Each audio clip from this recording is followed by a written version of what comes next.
মরতেই হবে যখন শহীদি মরণ দিও আমাকে, মরতেই হবে যখন শহীদি মরণ দিও আমাকে। শাহাদাত জানি শুধুই জীবন, শাহাদাত জানি শুধুই জীবন, সে জীবন দিও আমাকে, মরতেই হবে যখন শহীদি মরণ দিও আমাকে, মরতেই হবে যখন শহীদি মরণ দিও আমাকে। বলুন আমিন।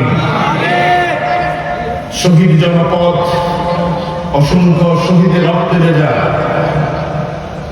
ঐতিহ্যবাহী লক্ষ্মীপুর জেলার পৌর 4 নং ওয়ার্ড সেফ লাইফ পাঠাগার এলাকার যুব সমাজ কর্তৃক আয়োজিত আজকের এই ঐতিহাসিক নবমতম তাফসীরুল কোরআন মাহফিলের পরম শ্রদ্ধেয় সভাপতি, বিশিষ্ট সমাজসেবক, আমাদের সকলের প্রাণপ্রিয় ব্যক্তি আলহাজ আমির হোসেন মিজি সাহেব আজকের মাহফিলে প্রধান অতিথি হিসাবে আমন্ত্রিত হয়েছেন বিশিষ্ট ব্যাংকার, সমাজসেবক, আমার অত্যন্ত প্রিয় আস্থাভাজন আলহাজ মোহাম্মদ আব্দুল শহীদ সাহেব।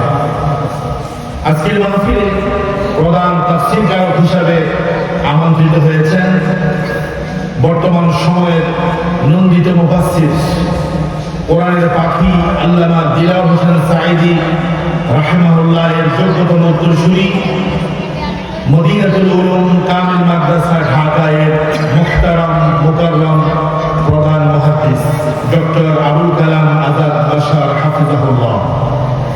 মাগরিবের পরে তাকরীর পেশ করেছেন সময়ের জনপ্রিয় আলোচক, আমাদের সকলের প্রিয় মুফাসসির মুহাদ্দিস রফিকুল্লাহ আফসারী সাহেব।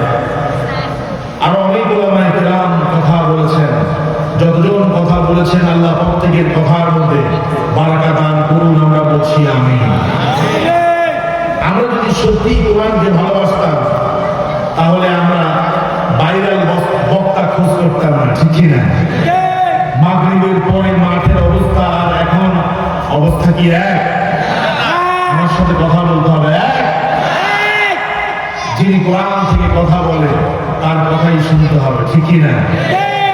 আফসারী সাহেব কথা বলেছেন, আলহামদুলিল্লাহ ওনার পপুলারিটি অনেক বেশি, তবে তিনি জনপ্রিয় হয়েছেন একটি কিতাবের কারণে। জোরে বলেন সেই কিতাবের নাম কি? আমি বারবার কোরআনটা হাতে নিতে হবে, যে কোরআন আমার সঙ্গে দিয়েছেন মনে হয় 13 কেজি থেকে 14 কেজি হবে, এটা চেঞ্জ করে পাতলা একটা কোরআন দেন। আমার ভাইরা, আজকের এই মাহফিলে আসতে পেরে আপনারা খুশি না দাদা? বলুন খুশি না দাদা? আসার তৌফিক দিয়েছেন কে? আমার জন্য বলতে হবে কে? আল্লাহর জন্য আমরা করছি রব্বানা লাকাল হামদ হামদান কাসীরান তাইয়িবান মুবারাকান ফীহি ইয়া রাব্বি লাকাল হামদু কামা ইয়ানবাগী লিজালালি ওয়াজহিকা ওয়া আযীমি সুলতানিকা। যেই পরিবারের উপস্থিতি আছে আওয়াজ কিন্তু সেরকম হয় না, ঠিক না? যদি বলেন প্রশংসা করেছেন কার? সবসময় প্রশংসা করবেন কার?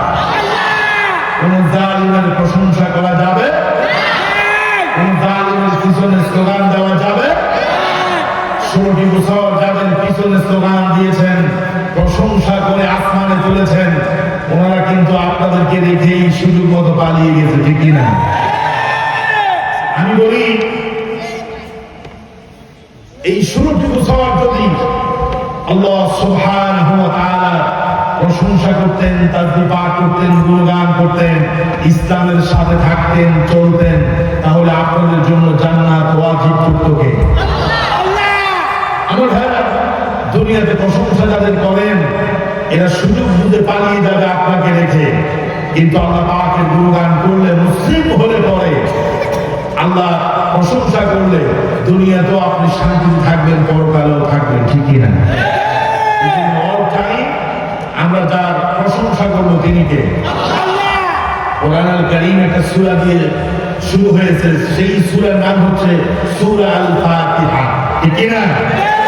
সেই সূরার মধ্যে প্রশংসা আছে কার? আলহামদুলিল্লাহি রাব্বিল আলামিন, praise be to Allah, the satisfier and sustainer of the world. প্রশংসা হবে তার জন্য যিনি নবমণ্ডল, ভূমণ্ডল, যত জগৎ আছে সব জগতের যিনি মালিক, প্রশংসা হবে তার, ঠিক না? আসুন ভূমিকায় বেশি কথা না বলে আমি আপনাদের খেদমতে যে আয়াত তিলাওয়াত করেছি সেই আয়াতের আলোকে কিছু কথা বলার চেষ্টা করবো। মা তাওফীকি ইল্লা বিল্লাহ, বলেন আমিন। আমার ভাইরা, যে কিতাব আমার সামনে আছে আমি আপনাদের সামনে দেখাচ্ছি, এই কিতাবের নাম কি? সবাই বলেন না, এই কিতাবের নাম কি? আল কোরআন। আচ্ছা, সত্য করে বলেন তো, এই কিতাবটা আমাদের কাছে সম্মানিত না অসম্মানিত? আপনারা বলছেন সম্মানিত, আমি বলি না। আসলে এই কোরআনের যে সম্মান, যে মর্যাদা, সেই সম্মানের জায়গায় আমরা কোরআনকে নিতে পারি নাই, রাখতে পারি নাই, ঠিক না? এজন্য আল্লাহ রাব্বুল আলামিন এই কোরআনুল কারীমের ভিতরে সূরা আল ফুরকান, কোরআনের 25 নম্বর সূরা, এই সূরার ভিতরে আয়াত আছে 77টি, রুকু আছে 6টা।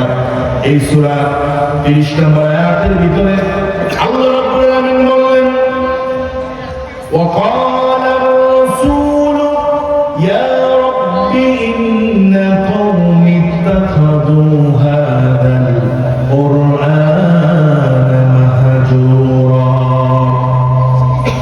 কিয়ামতের দিন বিচার ফয়সালা যখন শুরু হয়ে যাবে, বিচার ফয়সালা যখন শুরু হয়ে যাবে, নবী করিম সাল্লাল্লাহু আলাইহি ওয়াসাল্লাম ইজলাসের মধ্যে দাঁড়িয়ে যাবেন।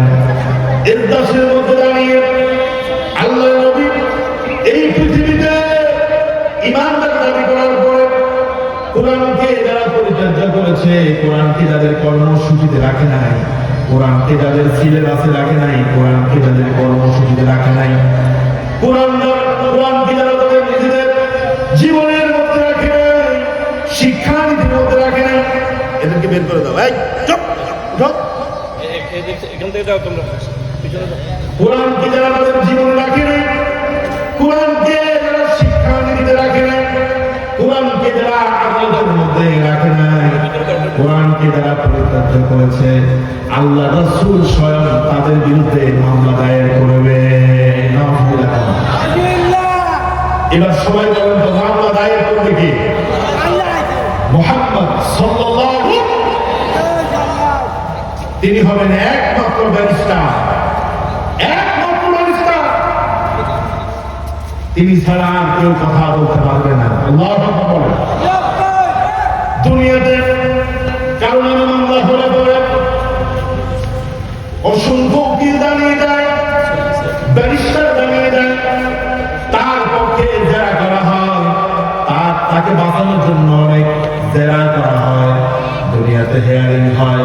কিন্তু নবী করিম সাল্লাল্লাহু আলাইহি ওয়াসাল্লাম কিয়ামতের দিন যাদের বিরুদ্ধে মামলা করবেন, তাদের মামলাটা কখনো খারিজ হবে না। মামলা খারিজ হবে আর রাসূলকে আসামি হিসেবে কাজ করা যাবে, তার পক্ষে কেউ ওকালতি করতে পারবে না, সুপারিশ করতে পারবে না। মানদাল্লাযী ইয়াশফাউ ইনদাহু ইল্লা বিইযনি, সেদিন কে এমন থাকবে যে আল্লাহর অনুমতি ছাড়া, অর্ডার ছাড়া আবার সুপারিশ করবেন।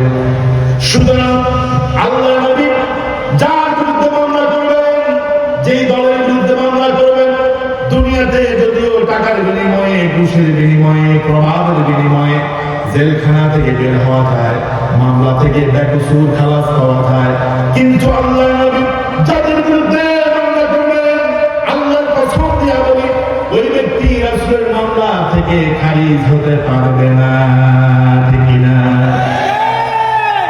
وقال الرسول يا رب إن قومي اتخذوا هذا القرآن مهجورا।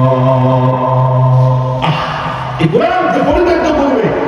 আপনাদের কাছে আমি জানতে চাই, এই যে 16 বছর, বিগত 16টা বছর যে শিক্ষা নিতে হয়েছে, সত্য করে বলবেন, ইমান সাথে নিয়া ইমানের সহিত একটু বলবেন, এই শিক্ষানীতির ভিতরে কি কোরআন কম ছিল না বেশি ছিল?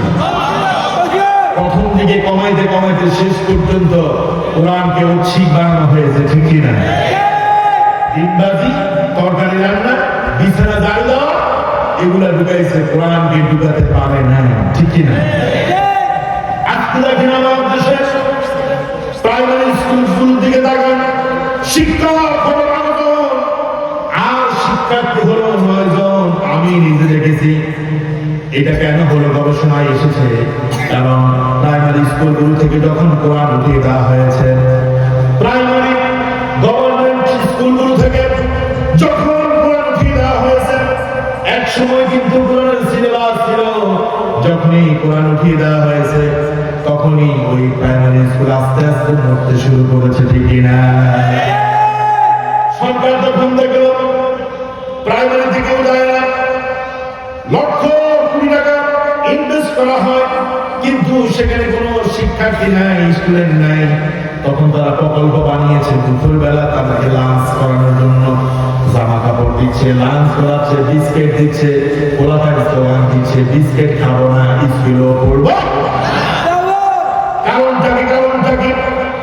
খাবার দিচ্ছে, টিফিন দিচ্ছে, রান্না করে খাবার দিচ্ছে, ডিম দিচ্ছে, দুধ দিচ্ছে, জামা কাপড় দিচ্ছে, তাও পোলাপান সেখানে যেতে চায় না, গার্ডিয়ানরা সেখানে দিতে চায় না। তার কারণ হলো ওই প্রাইমারির মধ্যে সব আছে, একটা নাই, বলেন তো সেটা কি? সেটা কি? সব জায়গায় কোরআনটাকে পরিত্যক্ত করা হলো। আমার ভাইয়েরা, এই আয়াতের তাফসীরের ভিতরে মুফাসসিরিন কেরাম বলেছেন, আল্লাহ রাব্বুল আলামিনের এই কিতাবটা যতটুকু মুমারাসা, যতটুকু চর্চা করা দরকার ততটুকু চর্চা করা হয় না, ঠিক না? নজরুল সঙ্গীত যত বেশি চর্চা করা হয়, লালন গীতি যত বেশি চর্চা করা হয়, রবীন্দ্রনাথের জাতীয় সঙ্গীত যত বেশি চর্চা করা হয়, কোরআনটাকে তত বেশি চর্চা করা হয় না। আমি আজ পর্যন্ত কোন স্কুলে, কোন মাদ্রাসায় দেখি নাই কোন অফিসার এসে বললো যে তোমরা কোরআন পড়তে জানো নাকি, এটা বলে নাই। কোন শিক্ষককে বলে নাই আপনারা কোরআন শিখান নাকি, এটা বলে নাই। বরং আমি নিজে দেখেছি জাতীয় সঙ্গীত শুদ্ধ উচ্চারণে করতে পারে না কেন, শিক্ষককে বহিষ্কার করেছে, ছাত্রকে স্কুল থেকে বহিষ্কার করেছে, ঠিক না? কোরআনটা এত কম দাম হয়ে গেল আমাদের কাছে, অথচ আসমানের নিচে, জমিনের উপরে সবচেয়ে মহাগ্রন্থ, মহিমান্বিত কিতাব হচ্ছে আল কোরআন, ঠিক না?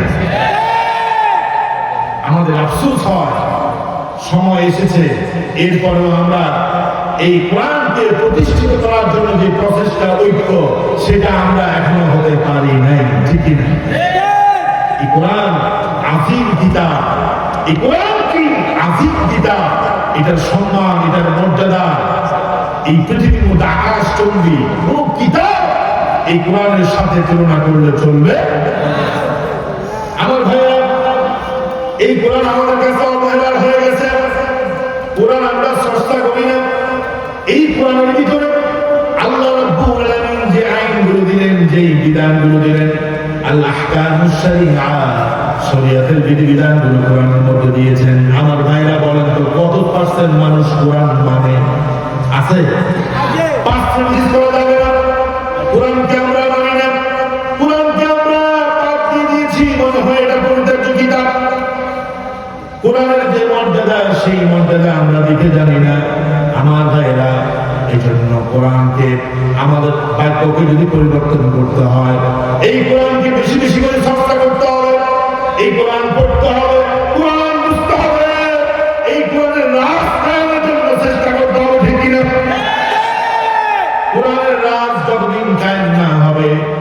কোনদিন পৃথিবীর মধ্যে শান্তি আশা করা যায়?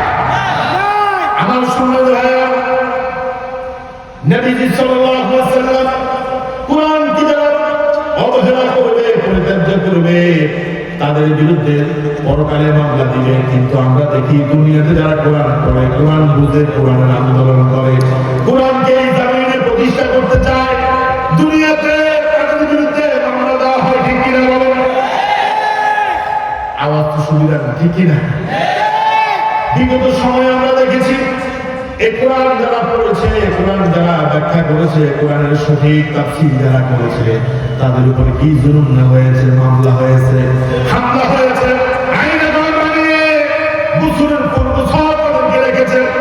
ওই জালেমগুলো কিয়ামতের দিন রাসূলের আদালতের মধ্যে ধরা খেয়ে যাবে। তখন তারা আফসোস করে বলবে, আহারে, আমরা যদি কোরআনকে মহব্বত করতাম, ভালোবাসতাম, কোরআনের কাজী হতাম, কোরআনের কর্মী হতাম, তাহলে কতই না ভালো হতো। আফসোস করে কি লাভ হবে? লাভ হবে? কোরআনকে দূরে সরানোর কারণে আজকে আমরা অপমানিত হচ্ছি, ঠিক কিনা? আমাদের অধঃপতনের অন্যতম রিজন হচ্ছে, কারণ হচ্ছে আমরা কোরআন থেকে অনেক দূরে। কোরআন মানতেই চাই না, কোরআন বুঝতেই চাই না। আবার কোরআনের পক্ষে যারা কথা বলে, ওদেরকেও আমরা ভালোবাসতে চাই না, ঠিক কিনা বলে? আমার সম্মানিত ভাইরা, ওমর রাদিয়াল্লাহু তাআলা আনহু তিনি কোরআনের সংস্পর্শে আসার কারণে সোনার মানুষ হয়ে গেলেন। আবু বকর সিদ্দিক রাদিয়াল্লাহু তাআলা আনহু কোরআনের সংস্পর্শে আসার কারণে কামের মানুষ হয়ে গেলেন। আর আবু লাহাব, আবু জাহাল কোরআনের বিরোধিতা করার কারণে আল্লাহ পাক তাদেরকে লানত করেছেন, ধ্বংসের বদদোয়া করেছেন। এজন্য কোরআন থেকে যত বেশি দূরে থাকবেন, তত আপনার কপাল খুলে যাবে। আর কোরআনের কাছে যত বেশি আসবেন, কোরআনকে মহব্বত করবেন, কোরআন বোঝার চেষ্টা করবেন, কোরআন অনুযায়ী চলার চেষ্টা করবেন।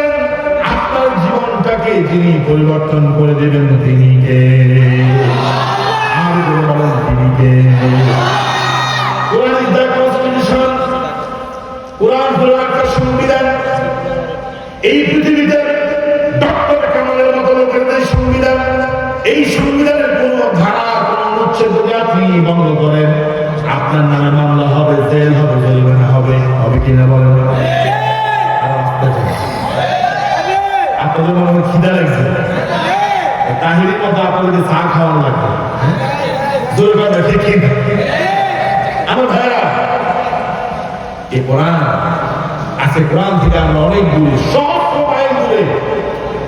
যেই নেতা সারা জীবন কোরআনের বিরোধিতা করে, ওই নেতা মরলে 10 জন হুজুরের কোরআন খতম করায় মনে হয় জান্নাতে পৌঁছায় যায়, ঠিক কিনা বলে? এত সুদা, এত সুদা, এত সুদা নয়। আমার সম্মানিত ভাইরা, কোরআন হচ্ছে আমাদের সংবিধান। এই সংবিধান যিনি দিয়েছেন, তিনি কে? দুনিয়ার সংবিধান আপনি একটু লঙ্ঘন করেছেন, আপনার জেল জরিমানা হয়, জুলুম হয়। আর আরশে আজিম থেকে যে আল্লাহ তাবারাকা ওয়া তাআলা সংবিধান দিয়েছেন, যে সংবিধান কোনো পরিবর্তন হয় না। আমাদের দেশের সংবিধান 16তম 17তম সংশোধন হয়েছে। আচ্ছা, একটু বলেন তো দেখি, কোরআন কয়বার হাত দেওয়া লাগছে? জোরে হাত দেওয়া লাগছে? সংশোধন করা লাগছে? আল্লাহ রাব্বুল আলামিন সূরা আন-নাম 115 নম্বর আয়াতের মধ্যে বললেন, ওয়া তাম্মাত কালিমাতু রাব্বিকা সিদকান ওয়া আদলান লা মুবাদদিলা লিকালিমাতি। পৃথিবীতে যত আইনজ্ঞ আসবে, আইন বিশেষজ্ঞ আসবে, জ্ঞানী আসবে, বুদ্ধিজীবী আসবে, মহাপণ্ডিত আসবে, এই কোরআন চ্যালেঞ্জ আল্লাহ পাক 1450 বছর আগে দিয়েছেন। কোরআনের কোন আইনকে, কোরআনের কোন কথাকে ওভারকাম করে সামনে যাওয়ার কোন সুযোগ নাই। কোরআনের কোন কথার সাথে চ্যালেঞ্জ করার কোন সুযোগ নাই। কিন্তু তোমরা যে সংবিধান বানিয়েছ, এই সংবিধান এক সরকার এসে সংশোধন করে, আরেক সরকার এসে বাদ দেয়। আমরা শুনেছি সংবিধানের অনেক অনুচ্ছেদ বাদ যাবে। আমার ভাইয়েরা, দুনিয়ার যে সংবিধান আজ একরকম, কাল একরকম, এই সংবিধান দিয়ে কঠিন কালো পেতে হয়, মুক্তি যদি পেতে হয়, একটা কিতাবের কাছে যেতে হবে, একটা কিতাবকে জায়গা মতো নিতে হবে। সেই কিতাবের নাম কি? এটা তো পরিবর্তন হয় না, এটা চেঞ্জ হয় না। 1450 বছর আগে যেভাবে ছিল ঠিক সেভাবেই আছে, এটা পরিবর্তন হবে না। লা মুবাদদিলা লিকালিমাতি, আল্লাহর কালামকে পরিবর্তন করতে পারে এরকম ক্ষমতা পৃথিবীতে কারো নাই, ঠিক কিনা বলেন? আসুন সহজে সংক্ষিপ্ত, রাসূল কিয়ামতের দিন কাদের বিরুদ্ধে মামলা করবে আমরা একটু জানতে চান? আসেন তো না, ঘুমিয়ে গেছেন? আমার পরে ডক্টর আবু কালাম আযাদ বাশার হাফিজাহুল্লাহ তিনি আলোচনা করবেন। আমার ভাইরা, নবী করিম সাল্লাল্লাহু আলাইহি ওয়াসাল্লাম কিয়ামতের দিন জালেম বিচারকের জন্য আল্লাহর দরবারে মামলা দায়ের করবে, ঠিক কি না? জালেম বিচারক আমাদের দেশে ছিল কি না? ক্ষমতা ছিল কি না? হাইকোর্ট থেকে রায় আসতো না। একজন বলে হুজুর রায় আসতো পেটিকোর্ট থেকে, নাউযুবিল্লাহ। যদিও কথাটা শুনতে একটু বিশ্রী মনে হয়েছে, আসলে বাস্তব, ঠিক কি না? রাতের বেলা রায় লেখা হতো, দিনের বেলা রায় পড়ে শোনানো হতো, ঠিক কি না? আমরা বলি তোমাদের এই রায়গুলো জনগণ কখনো মেনে নিবে না, ঠিক কি না? সুরেন্দ্র কুমার সিনহা, এসকে সিনহা প্রধান বিচারপতি ছিলেন। এই সুরেন্দ্র কুমার সিনহা তিনি অনেকগুলো রায় দেখেছেন, তাকে প্রেসার দিয়ে করা হয়েছে। তিনি এখন বিদেশে বসে বসে বই দেখছেন, ভিডিও ক্লিপ পাঠাচ্ছেন, যতগুলো মানুষকে ফাঁসি দেওয়া হয়েছে, অন্যায়ভাবে জাজমেন্ট করা হয়েছে, আসলে কিন্তু রায়গুলো মিথ্যা ছিল, ঠিক কি না? আমি বলি আল্লাহর কাছে জবাব দিতে হবে। রাসূল সেদিন মামলা দায়ের করবে, যেই বিচারক অবৈধ রায় দিয়েছে দুনিয়াতে আমরা দেখেছি, সেই বিচারকের অবস্থা কি হয়েছে, ঠিক কি না? শামসুদ্দিন চৌধুরী মানিক নাম শুনছেন আপনারা? ব্ল্যাক ডায়মন্ড, ঠিক না? এই লোকটা যখন টকশোর মধ্যে বসতো, উপস্থাপিকাকে নেস্তেনাবুদ করে ফেলতো। কি অহংকার ছিল তার ভিতরে, কাউকে পাত্তাই দিত না। কি গর্বের সাথে কথা বলতো, মুখ বেঁচে কথা বলতো। 5 তারিখে ফ্যাসিজমের পতনের পরে এই লোকটা চিন্তা করছে দাদা বাবু দিল্লি যাবে, আপার সাথে দেখা করবে, কিন্তু ভাগ্যের কি নির্মম পরিহাস, এই বিচারক মাছ পথে ধরা খেয়েছে, ঠিক কিনা? যে লোকটা অ্যাসিড ছাড়া শুনতে পারতো না, সেই লোকটি অ্যাসিড গাড়ি ছাড়া চলতেই পারতো না, সেই লোকটি আকাশে নিচে আপনার কলা পাতার মধ্যে শুয়ে আছে, উপর থেকে কাউয়া বলতেছে আমি যা করার করতেছি তুমি শুয়ে থাকো, ঠিক না? সেখান থেকে মাইটের খায় আনলো জেলখানায়। চোর ডাকাত বদমাশ গুলো বলতেছে ভাই তোমার তো খুঁজতেছে দীর্ঘদিন থেকে, তুমি না সেই মালিক যেই মালিক কোরআনের পাখি আল্লামা দেওয়াল হোসেন সাঈদীকে গালি দিয়েছো, তুমি না সেই মালিক যেই মালিক মুজাহিদকে গালি দিয়েছো, তুমি না সেই মালিক জানি হাসান মুজাহিদকে তুমি ঠাকুর মারতে চেয়েছো, একটা লাথি মেরেছে তার নিচেরটা জায়গা মতো থেকে সরে গিয়েছে, ঠিক কিনা? আমি বলি দুনিয়াতে লাস্টিক মুষ্ঠা যা পেয়েছ এটা তো সাধারণ, শুনে রাখো তোমাদের জন্য দুনিয়াতে কি অসম্মানী পরকালে তার চাইতে কঠিন অসম্মান অপেক্ষা করছে, ঠিক কিনা?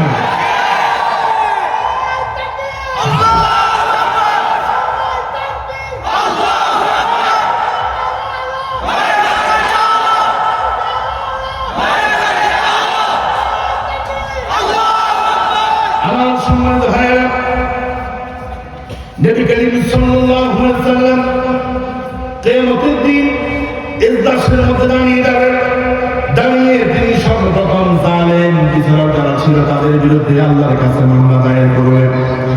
কুরআনুল কারীমের ভিতরে আল্লাহ পাক বললেন ওয়ামান লাম ইয়াহকুম বিমা আনজালাল্লাহু ফাউলাইকা হুমুয যালিমুন। আল্লাহ রাব্বুল আলামিন এই কোরআনে যেভাবে বিচার ফয়সালা করতে বলেছেন, আল্লাহ পাক বলেছেন ইকদিলু হুয়া আকরাবু লিত্তাকওয়া, সঠিক বিচার করো, ন্যায় ইনসাফ কায়েম করো। যদি বিচারের রায়টা তোমার বিরুদ্ধেও চলে যায় তারপরও সঠিক ইনসাফ মতো বিচার করো। যে বিচারক সঠিক বিচার করবে না, প্রভাবিত হয়ে অন্যের কাছ থেকে প্রভাবিত হয়ে যে বিচারক বিচার করবে, কিয়ামতের দিন আল্লাহ রাসূল তাকে জালেমের কাতারে শামিল করে দিবে, ঠিক কিনা? আমাদের ইমাম আবু হানিফা রাহিমাহুল্লাহ নাওয়ারাল্লাহু তাআলা মারকাদা ওয়া জাআলাল জান্নাতা মাসওয়া। আব্বাসী খলিফার সময় খলিফা মানসুর তাকে প্রস্তাব দিয়েছে, আবু হানিফা আপনি মেহেরবানি করে প্রধান বিচারকের দায়িত্ব গ্রহণ করেন। যখন প্রস্তাব দেওয়া হলো, আবু হানিফা তিনি বললেন বিচারক হব আমি, কিন্তু রাষ্ট্রের প্রেসিডেন্ট হলেন আপনি, প্রধানমন্ত্রী হলেন আপনি, খলিফা হলেন আপনি, বিচারক যদি আমাকে বানাতে হয় আমি যেভাবে বিচার করবো সেভাবেই হতে হবে। খলিফা মানসুর বলল না, তুমি শুধুমাত্র রায় দিবা, রায়টা কিন্তু আমার পক্ষ থেকে আসবে, তুমি শুধু সিগনেচার করবা, অনুমোদন দিয়ে দিবা, মানুষ বুঝবে তুমি রায় দিয়েছ, কিন্তু রায়টা দেবো আমি। আবু হানিফা দীপ্ত কণ্ঠে বললেন, পশ্চিমকালেও আমি এই বিচারকের পথ গ্রহণ করব না। কারণ রায় আসবে উপর থেকে, নাম দেওয়া হবে আবু হানিফা। আবু হানিফা রাহিমাহুল্লাহ তিনি বলেন এটা আমি পারবো না। আপনি দেখেন যতগুলো হত্যাকাণ্ড বাংলাদেশে হয়েছে সবগুলো হত্যাকাণ্ড অবৈধ, ঠিক কিনা? সবগুলো অবৈধ। এই যে সুব্রতন বালিকে আদালতে নিয়ে আসা হয়েছে সাক্ষী দেওয়ার জন্য, লোকটা কি সাক্ষী দিছে? দিছে? কেন দেয়নি? লোকটা যদিও হিন্দু, ভিন্ন ইজমের মানুষ, কিন্তু সে বুঝতে পেরেছে আহারে যেই লোকটার বিরুদ্ধে আমাকে রায় সাক্ষী দিতে বলছে আসলে লোকটা তো অপরাধী না, ঠিকই না? আমি অবাক হয়ে যাই মাঝে মধ্যে, একজন অমুসলিমের অন্তরটা মিথ্যা সাক্ষী দেওয়ার ব্যাপারে সায় দেয় নাই, অথচ আমাদের দেশে বহু মানুষ আছে, বহু নামদারি মুনাফিক আছে, 5,000, 10,000, 20,000 টাকা ঘুষ খায়া মিথ্যা সাক্ষ্য দিয়েছে, ঠিক কিনা? এই জন্য ভাইরা, যে বিচারক হবে, জালেম বিচারক হবে, রাসূল তাকে আল্লাহর সামনে দাঁড় করায় দিবে। আবার যেই বিচারক ন্যায় বিচার করবে, যেই বিচারক প্রমাণিত না হয়ে বিচার করবে, সত্য যেটা সেটা বিচার করবে, আল্লাহ রাব্বুল আলামিন তাকে আরশে আযীমের নিচে তাকে ছায়া করে দিবে। সুবহানাল্লাহ। নবী করিম সাল্লাল্লাহু আলাইহি ওয়াসাল্লাম বলেন, সাবাতুন ইউযিল্লুহুমুল্লাহু ফি যিল্লিহি ইয়াওমা লা যিল্লা ইল্লা যিল্লুহু। 7 শ্রেণীর মানুষ যাদেরকে আল্লাহ রাব্বুল আলামিন আরশের নিচে ছায়া দান করবেন, তার মধ্যে 1 নম্বর হলো ইমামুন আদিলুন, ন্যায়পরায়ণ শাসক। আল্লাহু আকবার। তাহলে যেই শাসক ন্যায়পরায়ণ, যেই শাসক ইনসাফের ভিত্তিতে বিচার করেছে, সেই শাসক জান্নাতি, সেই শাসক আরশের ছায়ার নিচে ছায়া পাবে। আর যেই শাসক, যে হাকিম বিচার করতে যায় অন্যায়ভাবে রায় দিয়েছে, তার ঠিকানা হবে জাহান্নাম, ঠিক কি না? আমার ভাইরা, 2 নম্বর রাসূল কার বিরুদ্ধে মামলা দিলে? রাইসুল বিলাদ। রাইসুল বিলাদ, দেশের যিনি প্রধান ছিলেন, তার বিরুদ্ধে রাসূল আল্লাহর কাছে বিচার দিবে, ঠিক কি না বলেন? আচ্ছা, এই কোরআনের ভিতরে মদ হালাল না হারাম? আরো আসতে পারে, আপনারা মনে হয় ভয়ে আছেন। এই কোরআনের মদ হালাল না হারাম? এখন আমার দেশের প্রেসিডেন্ট তিনি যদি এটাকে বৈধতা ঘোষণা করে যে মদের লাইসেন্স থাকলে বলে মদ খাওয়া হালাল হবে, আচ্ছা কণ্ঠ বলেন তো দেখি, এটা কি হালাল হবে? হারাম করেছেন কে? আল হারাম মা হারামাল্লাহু আযজা ওয়া জাল্লা। হারাম তো হচ্ছে সেটাই যেটা আল্লাহ সুবহানাহু ওয়া তাআলা হারাম করেছেন, আর যেটা আল্লাহ হারাম করেছেন সেটাকে হালাল বানানোর ক্ষমতা পৃথিবীর কারণে, ঠিক কিনা? আমি যখন ইন্ডিয়া যাচ্ছিলাম, বর্ডার ক্রস করার সময় দেখলাম যে মদের বোতল আর বোতল, এখান দিয়ে পত্রিকার মধ্যে ব্রিফিং এর মধ্যে বলা হয়, সাংবাদিক সম্মেলন করে বলা হয় মাদকের বিরুদ্ধে 0 টলারেন্স, আবার ওখান দিয়ে মাদকের লাইসেন্স সমানে দিতেছে, ঠিক কিনা? ওই যে আমাদের দেশের মুরব্বীরা বলে সুরকে কর সুরি কর, গৃহস্থকে বলে কি সজাগ থাক। আপনি লাইসেন্স দিবেন, আবার মাদকের বিরুদ্ধে জিরো টলারেন্স বলবেন, এটা জাতির সাথে প্রতারণা, দোকানদারি ছাড়া কিচ্ছু না, ঠিক কিনা বলেন? এদেশে একটা হিসাবের মধ্যে এসেছে প্রতি 16 জনের মধ্যে একজন মানুষ মাদক সেবী। আমার ভাইরা, মাদকের বিরুদ্ধে জিরো টলারেন্স, বিভিন্নভাবে মাদকের প্রতি অ্যাকশন নেয়, কিন্তু এই মাদক যে আল্লাহ কোরআনে হারাম করেছেন, আমার দেশের সংসদে দাঁড়িয়ে একজন এমপি বিল প্রস্তাব করত যে আগামী কাল থেকে বাংলাদেশে মদ খাওয়া নিষিদ্ধ, মদ যেখানে পাওয়া যাবে, যার কাছে পাওয়া যাবে তাকে ধরে গ্রেপ্তার করে জরিমানা করতে হবে, তার কোনো জামিন হবে না। আচ্ছা বলেন তো দেখি, বাংলাদেশে কি আর কোনো মদ পাওয়া যেত?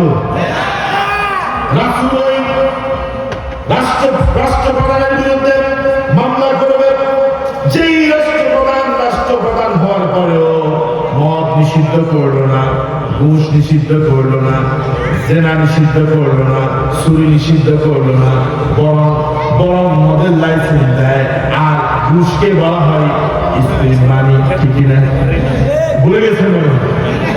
আমার দেশের একজন মন্ত্রী সংসদে দাঁড়িয়ে তিনি বলছেন, যেখানে উনি বলবে যে সুদ ঘুষ নিষিদ্ধ, ঘুষ দেওয়া যাবে না, সেই জায়গায় তিনি আপনার টপ ওয়ার্ডার দাঁড়িয়ে তিনি বলতেছে ঘুষ হচ্ছে স্পিড মানি, তার মানে হচ্ছে ঘুষ না খাইলে পরে কাজের স্পিড আসে না, ঠিক কিনা? এবার ঘুষখোর অফিসার যারা আছে, ওই যে আমরা বলি এমনি জৌরিল্লা বলি আরো করতে বলে পারে, ঠিক কিনা? এখান দিয়ে তো ঘুষখোর ফাইলগুলো জায়গায় জায়গায় আটকে যায়। অফিস থেকে আপনার এক টেবিল থেকে আরেক টেবিলে ফাইল যেতে চাইলে টাকা লাগে, ফাইল হাঁটতে হলে টাকা লাগে। এখন সেই অবস্থায় একজন মন্ত্রী যদি সংসদে কি দাঁড়িয়ে যদি বলে এটা হলো স্পিড মানি, ঘুষ খাওয়া বন্ধ হবে না, আরো বেশি চলবে, আরো কথা বন্ধ চলবে না, এই জন্য আমরা কোরআনের আইন চাই। আর কোরআনের আইন যখন আমরা বলি কোরআনের আইন চাই, শক্ত করে শাসন চাই। আমার দেশের কিছু মানুষের মাথা খারাপ হয়, মেজাজ খারাপ হয়, ওরা বলে ইসলামী শাসন ব্যবস্থা যদি কায়েম হয় তাহলে আমরা করবো না। আমি বলি তোমরা ভুলের মধ্যে আছো, তোমরা ভুলের মধ্যে আছো। এদেশে যদি ইসলাম প্রতিষ্ঠিত হয়ে যায়, একামত দিন কায়েম হয়, কোরআনের রাত যদি প্রতিষ্ঠিত হয়, এদেশের হিন্দু থেকে শুরু করে ভিন্ন ধর্মের সবাই শান্তি থাকবে, কোনো অশান্তি থাকবে না, ঠিক কিনা? আমার সময় নবী করিম সাল্লাল্লাহু আলাইহি ওয়াসাল্লাম ওই রাষ্ট্রপ্রধানের বিরুদ্ধে মামলা করবে, যে রাষ্ট্রপ্রধান মুসলমান দাবি করে, নিজেকে রাবেয়া বস্তি দাবি করে, মুসলমান দাবি করে, রাষ্ট্র থেকে মদ দূর করতে পারলো না, সুদ দূর করতে পারলো না, বেহায়াপনা দূর করতে পারলো না, বরং নাচ গান এগুলো থেকে পারদর্শী, গান দিয়ে তারা জীবিকা অর্জন করে, এদেরকে সংসদের মধ্যে নিয়ে এই সংসদটাকে অপবিত্র করে দিয়েছে, ঠিক কিনা? আপনারা মনে হয় ভুলে গেছেন, কথাটা ভুলে গেছে। আমাদের একটা স্বভাব হলো আমরা ভুলে যাই। বাঙালি একটা অন্যতম স্বভাব হচ্ছে বাঙালি অতীত ভুলে যায়, এই জন্য বিপদ, ঠিক কিনা বলেন? সুতরাং এদেশে আগামী দিনে রাষ্ট্রপ্রধান হবে, তারা যদি রাষ্ট্রের আদালতের মামলা খেতে না হয়, তাহলে তারা তাদের নির্বাচনের ম্যানিফেস্টোতে, তারা তাদের নির্বাচনী যে ইশতেহার ঘোষণা করবে, সেই ইশতেহার ঘোষণা করতে হবে আমরা ক্ষমতায় গেলে মামলা থাকবে না, জুয়া থাকবে না, জেলা থাকবে না, ব্যবসা থাকবে না, সুদ ঘুষ কিচ্ছু থাকবে না, তাদেরকে আমরা ক্ষমতায় বসাবো, ঠিক কিনা? আমার কথা শুনে কি একদম আমাদের একদম দোয়া দেখতে চান?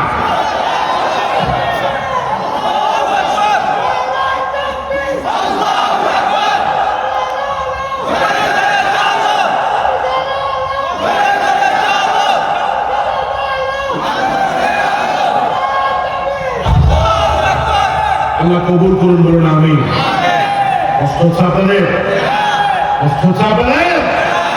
আমার ভাইরা, 3 নম্বরে নবী করিম সাল্লাল্লাহু আলাইহি ওয়াসাল্লাম কাদের বিরুদ্ধে মামলা দিবেন? মুফাসসির পিতা মাতার বিরুদ্ধে আল্লাহ রাসূল আদালতে মামলা করবেন আল্লাহর কাছে।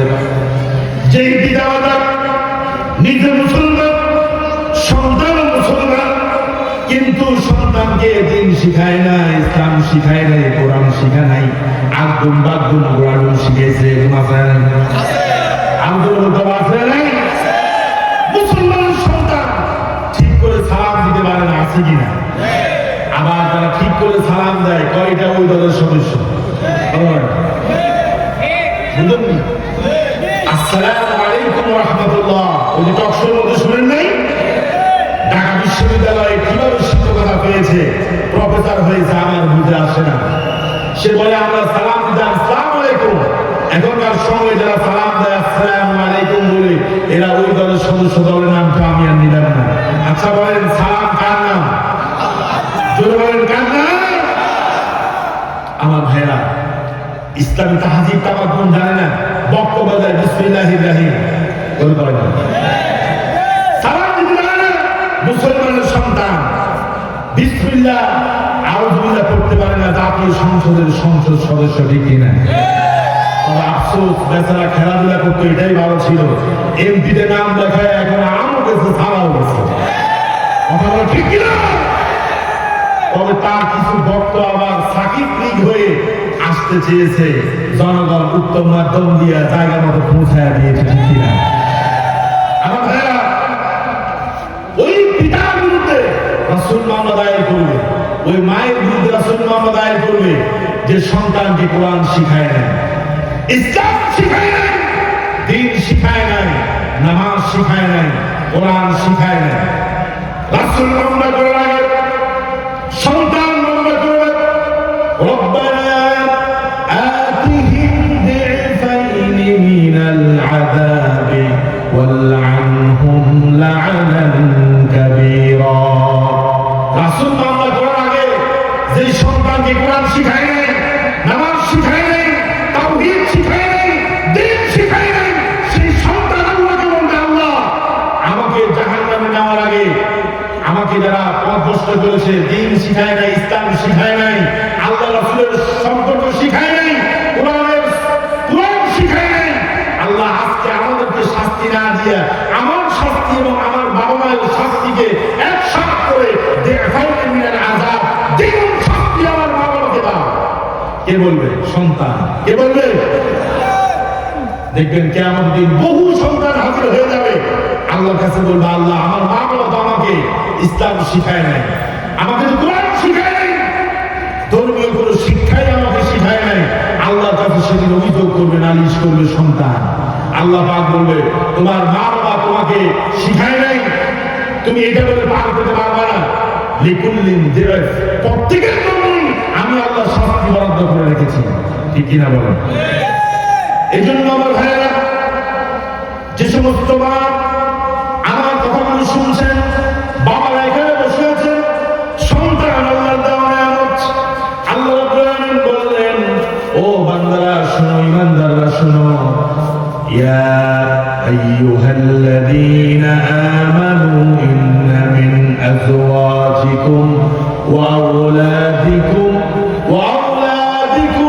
আদুওয়ান লাকুম।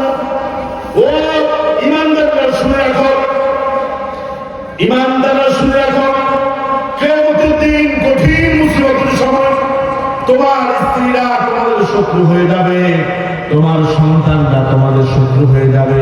কোন সন্তান, কোন স্ত্রী? যে স্ত্রীকে জীবনে পর্দার কথা স্বামী বলে নাই, যে স্ত্রীকে দায়ুসের মতো রাস্তায় ছেড়ে দিয়েছে, এরকম স্বামী আছে না? আছে কিনা? আচ্ছা, স্ত্রী কি পাবলিক না পার্সোনাল? সবাই কর নাই, পাবলিক না পার্সোনাল।